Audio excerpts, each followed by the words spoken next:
Hello students, आज जो है इस टॉपिक में हम पढ़ेंगे मैकेनिज्म ऑफ हार्मोनल एक्शन के बारे में। ठीक है, ये एक रिमेनिंग टॉपिक था जो बचा हुआ था। हार्मोन जो है हम सारा जो है वो प्रीवियस वीडियोस आप देख सकते हो, उसमें हम कवर करवा चुके हैं। ठीक है, आज जो पढ़ेंगे हम पढ़ेंगे मैकेनिज्म ऑफ हार्मोनल एक्शन। ठीक है, देखो हार्मोनल एक्शन जो होता है ना वो दो तरीके से कैटेगराइज होता है। लिपिड सॉल्युबल हार्मोन के लिए अलग होता है एक्शन, और जो आपका लिपिड इनसॉल्युबल है उनके लिए अलग होता है। ठीक है, मतलब कि कैसे एक्शन लेते हैं यहाँ पे, किस तरीके से हार्मोन जो है वो वर्क करता है ना, वो यहाँ पे पढ़ना है हमें। ठीक है, तो सबसे पहले बात करते हैं कि लिपिड सॉल्युबल हार्मोन कौन कौन से होते हैं, है ना। ये जानना जरूरी है कि लिपिड सॉल्युबल हार्मोन कौन कौन से होते हैं, और लिपिड इस तरीके से यहाँ कैटेगराइज कर दे रहे हैं, और लिपिड इनसॉल्युबल हार्मोन कौन कौन से होते हैं।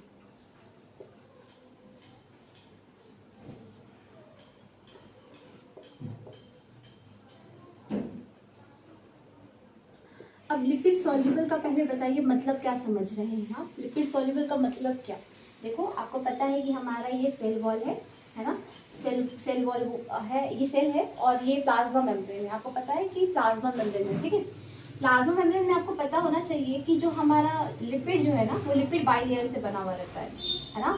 फ्लूइड मोसाइक मॉडल में ये चीज़ पता होना चाहिए कि क्या है, यहाँ पे प्रोटीन से, सॉरी यहाँ पे लिपिड बाइलेयर से बना हुआ रहता है। इस तरीके से लिपिड का बाइलेयर होता है।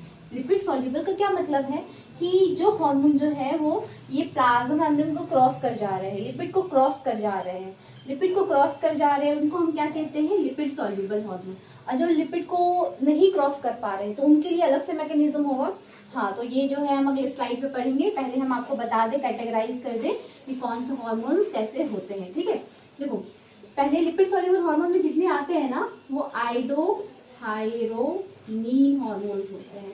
इसका क्या मतलब है, जिन हार्मोन को क्या होता है, आयोडीन रिक्वायर्ड होता है। और कौन सा हार्मोन हो जाएंगे, T3 एंड T4। अब ये T3 एंड T4 का क्या मतलब है, ट्राई आइडोथायरोनिन और टेट्रा आइडोथायरोनिन। ठीक है, ये दोनों को कहते हैं हम लोग थायरोक्सिन हार्मोन, जो कि आपके थायराइड ग्लैंड से जो है वो रिलीज होता है। ठीक है, तो ये हार्मोन क्या हो गए, लिपिड सॉल्युबल हार्मोन हो गया, लिपिड सॉल्युबल हो गए, है ना। इनको कहेंगे कि ये जो है प्लाज्मा मेम्ब्रेन को क्रॉस कर जा रहे हैं, है ना, इनको कहेंगे हम लोग लिपिड सॉल्युबल हार्मोन। और कौन से हार्मोन जो लिपिड सॉल्युबल है, स्टेरॉयडल हार्मोन। जितने स्टेरॉयडल हार्मोन है वो क्या होते हैं, लिपिड सॉल्युबल होते हैं। जितने स्टेरॉयडल हार्मोन लिपिड सॉल्युबल होते हैं। अब स्टेरॉयडल हार्मोन का क्या मतलब है, यहाँ पे हम पढ़े थे, स्टेरॉयडल हार्मोन में आपके सेक्स हार्मोन आ जाते हैं।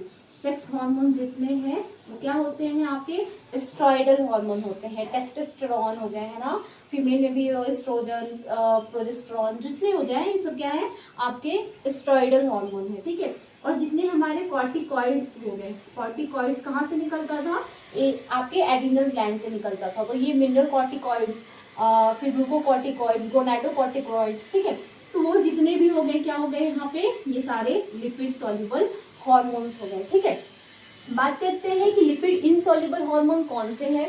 तो लिपिड इनसॉल्युबल हार्मोन जो है वो है, कहते हैं लोग एड्रिनलिन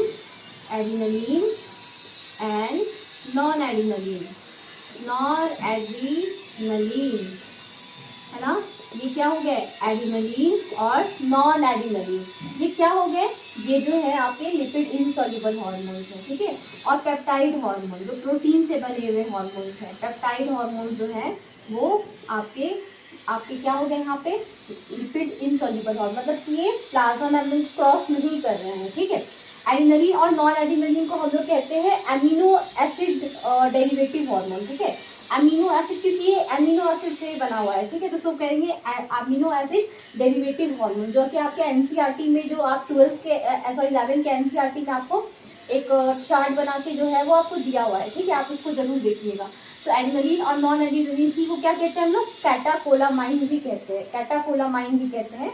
एज अ न्यूरोट्रांसमीटर भी ये बिहेव करता है। ठीक है, और यहाँ पे आपको पता चला कि लिपिड सॉल्युबल हार्मोन कौन से हैं और लिपिड इनसॉल्युबल हार्मोन कौन से हैं। पहले आपको पता होना चाहिए कि कौन से हार्मोन है कौन से नहीं है, फिर उसके बाद हम इसका मैकेनिज्म देखेंगे लिपिड सॉल्युबल हार्मोन का। फिर हम लोग देखेंगे कि लिपिड इनसॉल्युबल हार्मोन जब वो प्लाज्मा मेम्ब्रेन को क्रॉस नहीं कर रहा है तो फिर कैसे वर्क कर रहा है, कैसे एक्शन ले रहा है। ठीक है, सो पहले हम लोग देखेंगे लिपिड सॉल्युबल हार्मोन के एक्शन में किस तरीके से उसको क्या मैकेनिज्म है, ठीक है।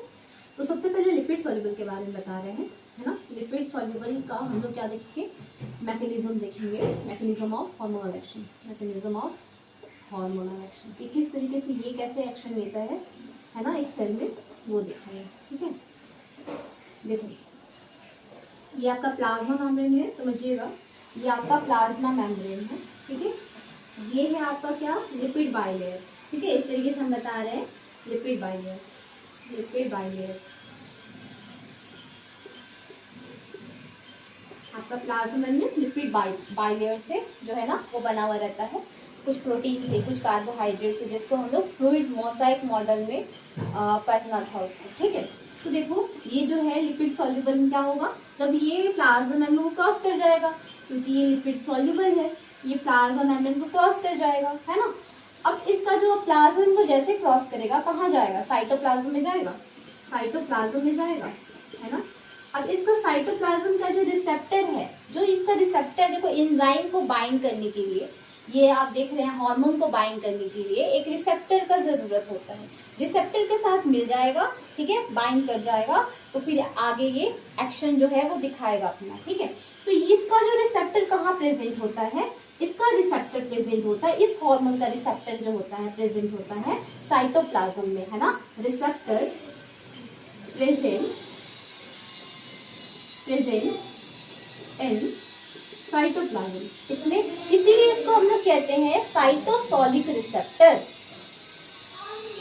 साइटोसोलिक रिसेप्टर, इसको कहेंगे हम क्या, साइटोसोलिक रिसेप्टर, क्योंकि क्यों साइटोसोलिक रिसेप्टर, क्योंकि इसका जो हम देख रहे हैं इसका जो रिसेप्टर प्रेजेंट है वो कहाँ है, आपके साइटोप्लाज्म में है, इसको हम लोग कहेंगे साइटोसोलिक रिसेप्टर, ठीक है। अब देखते हैं कि क्या अब ये क्या कैसे करता है, ठीक है। जैसे ही रिसेप्टर के साथ बाउंड हो गया, हार्मोन जिसको हम लोग कहेंगे, हार्मोन जो है वो रिसेप्टर के साथ बाउंड हो गया, ठीक है।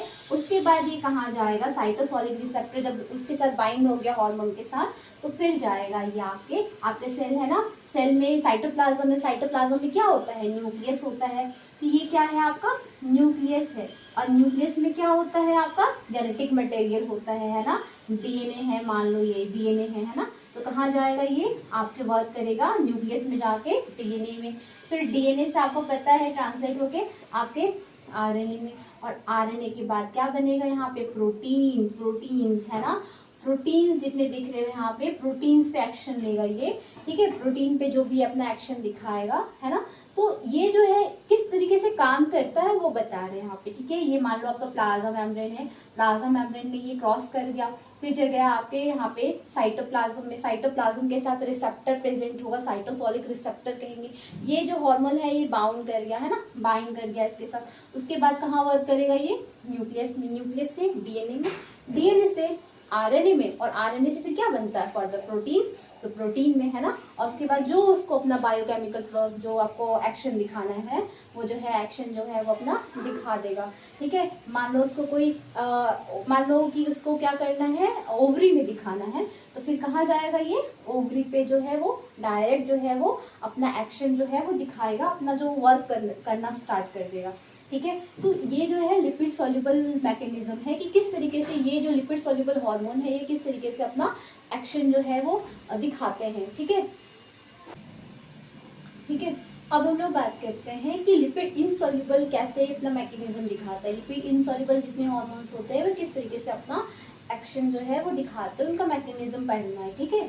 अब हम लोग देखते हैं कि लिपिड इनसॉल्युबल कैसे दिखाते हैं, लिपिड इनसॉल्युबल हार्मोन्स अपना एक्शन कैसे दिखाते हैं ना, इनका हमको मैकेनिज्म पढ़ना है, इनका हमें पढ़ना है, ठीक है। अब हम लोग देखते हैं कि कैसे दिखाते हैं। देखो ये हमारा क्या है, प्लाज्मा मेम्ब्रेन, आपको पता ही क्या है आपका, लिपिड क्या है, ये बाइलेयर होता है, लिपिड क्या होगा यहाँ पे, बाइलेयर होगा, ठीक है।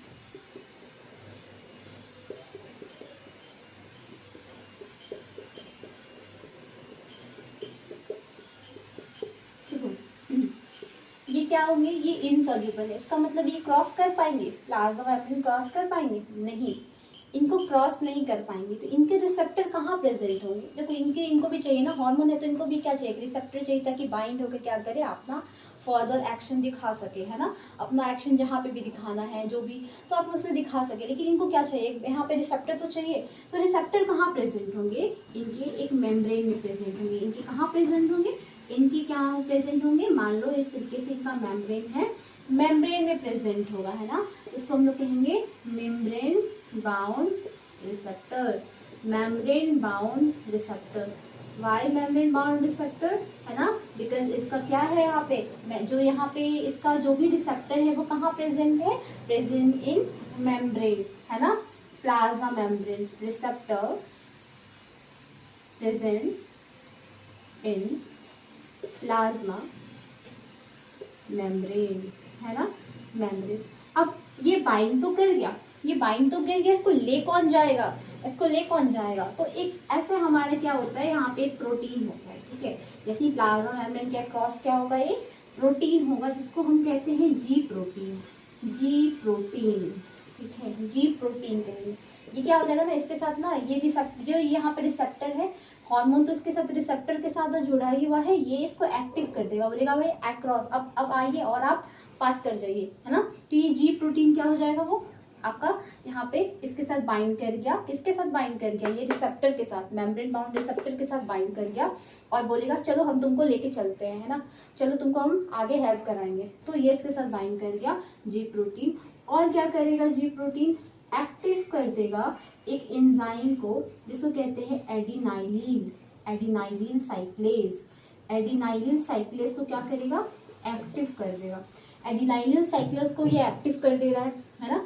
अब ये एडिनाइल साइक्लेज को एक्टिव कर दे रहा है तो फिर क्या होगा, ये एक्टिव जो ये एडिनाइल साइक्लेज क्या करेगा, एटीपी, है ना, माइटोकॉन्ड्रिया का जो एटीपी यूज करेगा, एटीपी यूज करेगा, एटीपी को ये एटीपी वर्क करेगा, एटीपी फिर टूटेगा एएमपी पे, है ना, एएमपी, एएमपी का क्या मतलब है, एटीपी का क्या मतलब है ना, जिसको हम लोग बोलते हैं एटीपी क्या है, एनर्जी है ना, एडिनो ट्राइफॉस्फेट जिसको कहते हैं, है ना, ये एएमपी का मतलब है एडिनो मोनोफॉस्फेट, ठीक है, क्या करेगा, वर्क करेगा एटीपी पे, फिर टूटता है एएमपी पे, एएमपी एडिनो मोनोफॉस्फेट, ठीक है। उसके बाद इसमें क्या होगा, जो एएमपी क्या करेगा, act as a secondary messenger, अब ये वर्क करना स्टार्ट करेगा। अब ये जो है ना एएमपी जो है अब आगे जो है वो वर्क करेगा सेकेंडरी मैसेंजर की तरह, अब ये मैसेज सबको देगा, ठीक है। तो इसको हम लोग कहेंगे सेकेंडरी मैसेंजर, सेकेंडरी मैसेंजर की तरह ये क्या करेगा, बिहेव करना स्टार्ट कर देगा, है ना। अब इसका फंक्शन स्टार्ट, क्योंकि ये तो भाई बाउंड मेम्ब्रेन स्टार्ट हो गया, एक्टिव हो गया, ये टूटा, ठीक है। अब ये क्या करेगा, बोलेगा भाई अब हम आपका आके सारा काम हम करवाएंगे, कौन, एएमपी, सारा काम हम करवाएंगे, ठीक है, मैसेज जो भी है एक्शन कराना है अब मेरे भरोसे हम सारा काम करवाएंगे। तो एएमपी क्या करेगा, act as a secondary messengers, ठीक है। एएमपी भी टूटा, उसके बाद क्या करेगा, ये जाएगा, एक प्रोटीन होता है, प्रोटीन कहते हैं, प्रोटीन काइनेज, है ना, प्रोटीन काइनेज को एक्टिव कर देता है। ये सेकेंडरी मैसेंजर कहाँ जाएगा, वर्क करेगा प्रोटीन काइनेज पे, है ना, ये करता है प्रोटीन काइनेज पे, ठीक है। उसके बाद जो है आपका जो भी बायोकेमिकल रेस्पॉन्स है वो स्टार्ट हो जाएगा। बायोकेमिकल रेस्पॉन्स है, मान लो कि एड्रेनलिन हार्मोन है, नॉन एड्रेनलिन हार्मोन है ना, उसको वर्क करना है तो फिर वो जो है वो वर्क कराएगा, है ना, उसको वर्क कराएगा। लेकिन सबसे पहले एक बात ध्यान रखिएगा, देखिए पिछले में भी बताए थे प्रोटीन का होना बहुत ज़रूरी है। प्रोटीन, अगर प्रोटीन नहीं रहा ना तो बाकी आपका जो हार्मोन है वो आप में एक्शन कर ही नहीं पाएगा, जहाँ पे एक्शन कराना है वो करा ही नहीं पाएगा। तो फाइनली हमें क्या चाहिए, प्रोटीन चाहिए, है ना, प्रोटीन चाहिए ही चाहिए। उसमें भी क्या था, आपका आरएनए के बाद प्रोटीन पे एक्शन करा था, फिर उसके बाद फर्दर एक्शन लिया था। इसी तरह क्या होगा यहाँ पे भी, ध्यान से देखिएगा, वापस से बता रहे हैं, यहाँ पे प्लाज्मा मेम्ब्रेन है, ये क्या कर पाएगा, ये लिपिड इनसॉल्युबल है, ये तो क्रॉस नहीं कर पाएगा, है ना, ये क्रॉस नहीं कर पाया। ये क्या बना हुआ है आपका, यहीं पे मेम्ब्रेन में ही एक इनका रिसेप्टर प्रेजेंट होता है। अब हार्मोन आया, यहाँ पे देखो बाइंड कर गया, अब बाइंड कर बोला ठीक है तुम लेके चलो, लेकिन लेके जाए कैसे, है ना, ये तो क्रॉस ही नहीं कर पा रहा है, रिसेप्टर से क्या होता है। फिर उसके बाद इसके पास क्या होगा, एक जी प्रोटीन, जी प्रोटीन आएगा, बोलेगा अब हम आपका हेल्प जरूर कराएंगे। अभी जी प्रोटीन क्या करेगा, उसके साथ बाइंड हो गया, ये एक्टिव करेगा किसको, एडिनाइलिन साइक्लेज, साइक्लेज ये एंजाइम होता है उसके साथ, ठीक है। अब एडिनाइल साइक्लेज क्या करेगा, बोले ठीक है आपको हम फिर हेल्प कराएंगे। माइटोकॉन्ड्रिया से एटीपी लिया, एटीपी से फिर इसको किस में तोड़ा, एएमपी में तोड़ा, है ना, एडिनो मोनोफॉस्फेट में तोड़ा ऑफकोर्स, और उसके बाद फॉस्फोराइलेशन और होगा, लेकिन यहाँ पे नहीं लिखे हुए हैं, यहाँ पे AMP में। तो AMP बोला अब मेरा काम है ना, अब जो भी कराना है मेरा काम, मेरे भरोसे छोड़िए, आप इतना भरोसा करके आए हैं तो मेरे भरोसे छोड़ दीजिए। सेकेंडरी मैसेंजर की तरफ बिहेव करेगा, ये बोलेगा अब मेरा काम है, अब हम प्रोटीन को क्या कराएंगे, प्रोटीन जो काइनेज है उसको हम एक्टिव करा देंगे। अब प्रोटीन जैसे ही एक्टिव होगा तो फिर क्या होगा, हार्मोन एक्शन तो हो गया ना, बायो जो भी केमिकल रेस्पॉन्स है, जो भी केमिकल रेस्पॉन्स हार्मोन्स को देना है, जहाँ पे वर्क करना है, फिर वो इस तरीके से वर्क कर जाता है। होप आपको समझ में आया हो, ठीक है। लिपिड सॉल्युबल हार्मोन और लिपिड इनसॉल्युबल हार्मोन, दो मैकेनिज्म बचा हुआ था जो कि हम लास्ट में ये कवर कराए थे, जो कि सबसे स्टूडेंट को ये ट्रिकी पार्ट लगता है, ठीक है। तो हम इसको सिंप्लीफाई वे में, है ना। और सेकेंडरी जो मैसेंजर है NCERT में जैसे दिया हुआ है, सेकेंडरी मैसेंजर की तरफ और भी बहुत सारे सेकेंडरी मैसेंजर, जो आपको सेकेंडरी मैसेंजर जो जितने हैं वो आपको हम दिखा देते हैं आपको नेक्स्ट स्लाइड में। और हाँ, ये मत क्या सोचिएगा कि एडिनाइल साइक्लेज जो है वो ATP भी AMP, ठीक है, अलग अलग। जैसे मान लो कि अगर हम यहाँ पे दूसरा सेकेंडरी मैसेंजर है, उसका जो है वो भी क्या करेगा, प्रोटीन को ही एक्टिव करेगा, लेकिन ये जो थोड़ा सा प्रोसेस जो है वो हल्का सा थोड़ा सा डिफरेंट हो जाता है। लेकिन आपके NCERT में ही देके रखा हुआ है आपके लिपिड इनसॉल्युबल हार्मोन, तो आपको जो है वो यही याद रखना है, ठीक है। सेकेंडरी मैसेंजर का एक जो है वो नेक्स्ट स्लाइड में दिखा देते हैं कि कौन कौन सा सेकेंडरी मैसेंजर भी यूज हो सकता है, ठीक है, एक्ट भी हो सकता है उसका, वो लिखवा देते हैं। देखो जो आपके NCERT में दिया हुआ है सेकेंडरी मैसेंजर की तरह कौन सा वर्क करता है, तो cyclic AMP, cyclic GMP, calcium, है ना, Cl2 और DG, ये याद रखिएगा, ठीक है। तो ये जो है सेकेंडरी मैसेंजर की तरह एक्ट करता है। जैसे ही सेकेंडरी मैसेंजर की तरह एक्ट करेगा, हाँ थोड़ा सा जो हम देख रहे थे एडिनाइल साइक्लेज के बाद जो है वो किसको एक्टिव करता है, वो थोड़ा सा मैकेनिज्म हल्का सा चेंज हो जाता है सब में अलग अलग, ठीक है, लेकिन लास्ट में ये प्रोटीन को ही एक्टिव करेगा। अब प्रोटीन को जैसे ही एक्टिव करेगा क्या होगा, बायोकेमिकल रेस्पॉन्स जो है वो जनरेट हो जाएगा, ठीक है ना। तो ये आपको नहीं बताया हुआ है आपके NCERT में, आपके NCERT में जो है वो AMP को लेकर बताया हुआ है, ठीक है। तो इतना याद रखिएगा, और वीडियो पसंद आए तो ठीक है शेयर करिएगा, और जो है नेक्स्ट वीडियो जो है वो हम फिजियोलॉजी पे जो है वो कंप्लीट कराएंगे, या फिर हम कनेक्टिव टिश्यू और एपिथेलियल टिश्यूज पे लेक्चर जो है वो लाएंगे, ठीक है ना।